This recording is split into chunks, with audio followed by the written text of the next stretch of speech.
Oke, ini dia Band of Brothers episode ke-7, The Breaking Point, atau Indonesianya mungkin semacam titik puncak keputusasaan gitu ya. Siapa yang putus asa nih? Tahun baru plus 1, 1945, masih di dalam hutan Ardennes, Belgia, daerah sekitar Baston, di mana Kompi E masih bertahan mati-matian sampai ada beberapa yang mati juga. Lipton, Buckhampton, dan beberapa kawan sedang membaca mengamati peta, mengetahui posisi mereka saat ini sebelum berpindah tempat. Mereka akhirnya dikirim ke Boazac, hutan di dekat kota Foy, untuk bertahan di sana sekaligus mempersiapkan penyerangan sekutu yang lebih besar.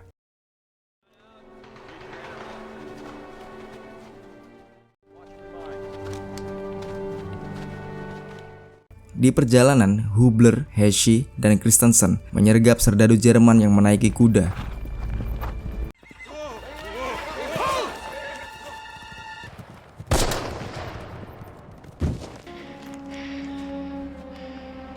Yang mana Hubler akhirnya mendapatkan sebuah Luger yang sangat diinginkannya selama ini. Luger yang bakal menjadi penyesalannya bor.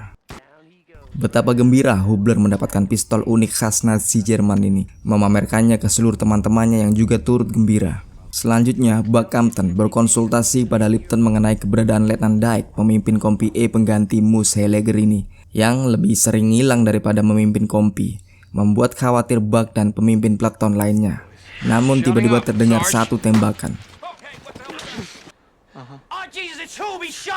Dan setelah dicari tahu ternyata Hubler sudah tergeletak di lubangnya dengan paha yang bolong akibat Luger pembawa petaka ini. Kawan-kawannya berusaha menolongnya, termasuk Doc Rowe. Namun arteri di kaki Hubler sudah jebol, membuat maut datang menjemput serdadu yang ramah dan periang ini. Kita pun diajak mengikuti perspektif Lipton, bagaimana doi memikirkan integritas Kompi E dengan pemimpin model Dyke yang lebih banyak ngilang dan bolos tugas, serta semakin bertambah tumbangnya serdadu-serdadu senior seperti Hubler. Problem mengenai ketidakbecusan Dyke ini juga dirasakan oleh Dick Winters dan Louis Nixon yang berusaha mengangkat Buckhampton sebagai pemimpin Kompi E, namun mereka terhalang birokrasi. Selain itu, Buckhampton bukan orang yang dulu lagi setelah terluka bokongnya di Belanda.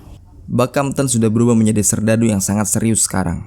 Dengan pengalaman buruknya di Belanda dan banyaknya kematian kawan-kawan dekatnya di Kompi E, membuatnya sangat terpukul. Ditambah dengan kematian Hubler, ini semakin mengguncangkan jiwa Buckhampton bor.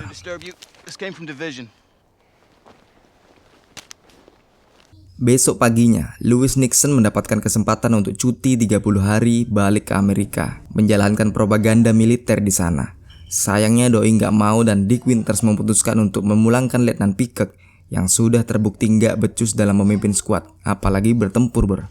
Pada kesempatan ini muncul juga Kolonel Singh meminta info intelijen dari Louis Nixon dan membawa korespondensi perang lengkap dengan kameranya merekam aktivitas Kompi E.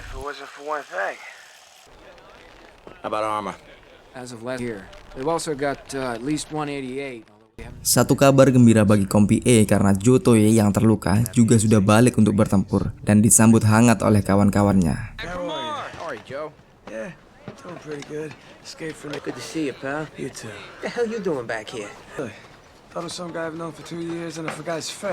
Dan siang hari tanggal 3 Januari, sebagian Kompi E balik ke posisi awal di hutan di pinggiran kota Foy, sedangkan sisanya bergabung dengan Kompi D di bawah kepemimpinan Letnan Spears yang legendaris ini. Well, supposedly Spears shot one of his own men for being drunk. What are you men doing out here? We're watching the line, sir. Oh, anyone care for smoke? Setelah tiba, Lipton dan kawan-kawan pun mulai balik dan memperbaiki lubangnya masing-masing di tengah hutan yang sudah hancur sebagian besar pepohonannya akibat hujan artileri Nazi Jerman. Sementara di seberang jalan kota Foy sudah penuh dengan serdadu Nazi, menduduki dan mempertahankan kota, mengancam Kompi E dari kejauhan. Teror dan horor yang ditakutkan pun tiba. Lipton melihat asap-asap dari pinggiran Foy untuk sedetik selanjutnya.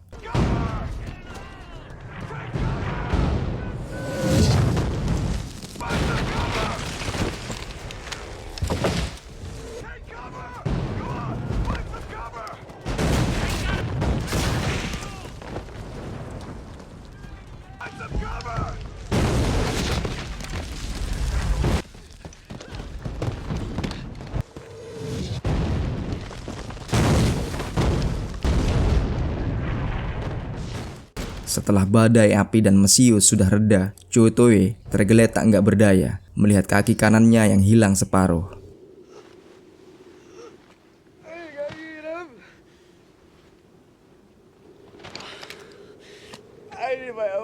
Mengetahui bahwa karibnya sudah cacat merambat, Bill Guarnir memutuskan keluar lubang mencoba menolongnya.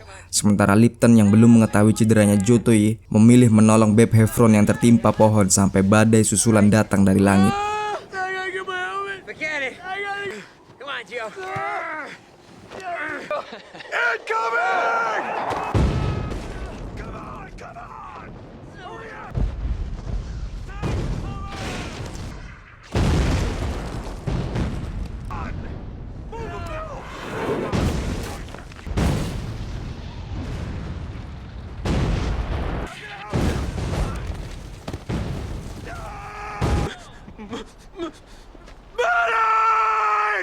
Bencana bencana dari langit, menghancurkan pohon-pohon dan menghancurkan juga Bill Guarnir yang kini tergeletak di samping Jotoye.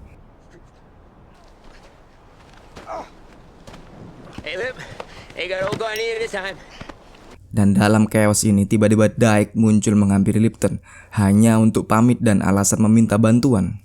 Sedangkan Buck Compton melihat dua sohibnya sekarat berdua tanpa kaki yang utuh di atas salju semakin memuncak depresi dan keputusasaannya. Lipton menghampiri superiornya ini berusaha menghiburnya, namun Buck gak bisa menyembunyikan perasaannya dan akhirnya dikirim ke rumah sakit dan sayangnya gak pernah lagi kembali ke medan tempur.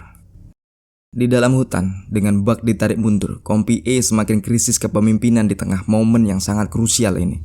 Kandidat yang bisa mengatur serdadu Kompi A ialah Lipton, Martin, atau Bull, dengan Lipton sebagai kandidat utama.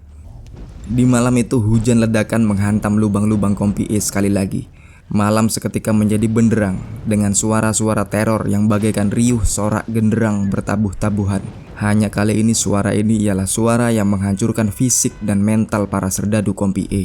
Les terjebak di atas tanah, tiarap merayap seperti cicak terkena lem tikus. Doi menuju ke sebuah lubang.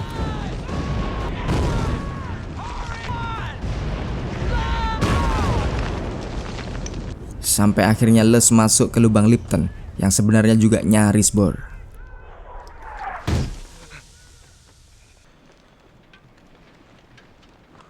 Setelah ini reda semua, Lipton berkeliling medan dan menemukan seorang serdadu berusaha menggali lubang dengan tangannya. Terlihat dari wajahnya bahwa rupanya serdadu ini juga sudah terpukul mental dan psikologisnya bor. Putus asa luar dalam atas bawah. Ditambah lagi kondisi Malarkey yang terus bersedih. Berita kematian Skip Mark dan Pengkala ini sungguh membuat pahit Malarkey, serta cukup membuatnya jatuh dalam depresi. Lipton berusaha menghibur Malarkey dengan memberinya Luger milik Hubler dan mengirimnya ke kota untuk mengunjungi karib dekatnya, Buck Compton. Dari Lipton kita mempelajari bahwa hutan di barat dan timur kota Foy sudah dikuasai sepenuhnya oleh tentara sekutu, dan kini saatnya mereka menyerbu kota Foy ini sendiri. Suatu tugas super berat dikala lemahnya mental anak-anak Kompi A bor. Namun sekali lagi krisis kepemimpinan Kompi A membuat Lipton pesimis, mengharuskannya melapor kondisi ini pada Dick Winters. Meski Dick Winters di lain pihak juga nggak bisa apa-apa. I gotta tell you, sir, I think he's gonna get a lot of easy company men killed. Walaupun demikian, Dick Winters berusaha sepenuh hati untuk memberikan briefing taktik tempur pada Letnan Dyke. Namun sesuai kata Lipton, Dyke hanyalah seragam yang kosong. Penyerbuan pun dimulai. Kompi A berlari di medan terbuka dengan Jerman yang sudah standby di persembunyiannya masing-masing. Sementara itu Dyke kebingungan atas hal-hal yang gak penting, membuat taktik Dick Winters gak terlaksana dan menjadikan penyerbuan ini kekacauan yang memakan tumbal-tumbal serdadu Kompi A.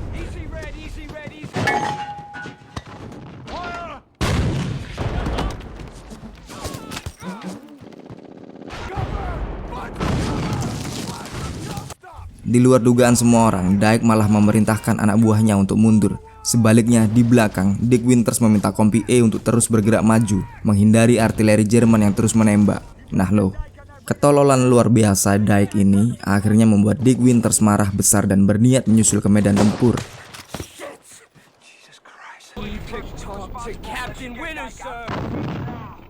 Sampai Kolonel Singh melarangnya, membuat Dick Winters menyerahkan kepemimpinan Kompi A kepada Letnan Spears.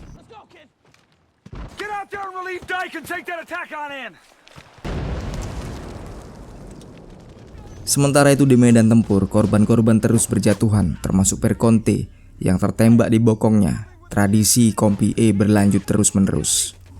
Spears dengan ketangkasannya ini terbukti menjadi savior Kompi Eber.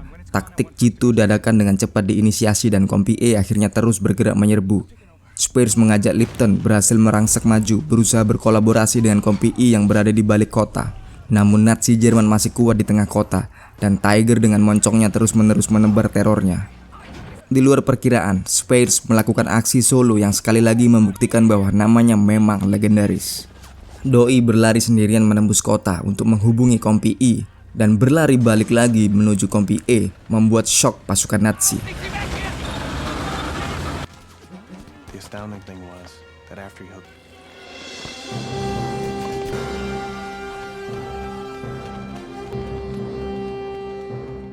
Di siang hari, Foy berhasil dikuasai, meski banyak pula serdadu sekutu yang tumpas kandas tanpa bekas. Namun perayaan mereka ini sekali lagi dilukai oleh sniper Jerman yang bersembunyi.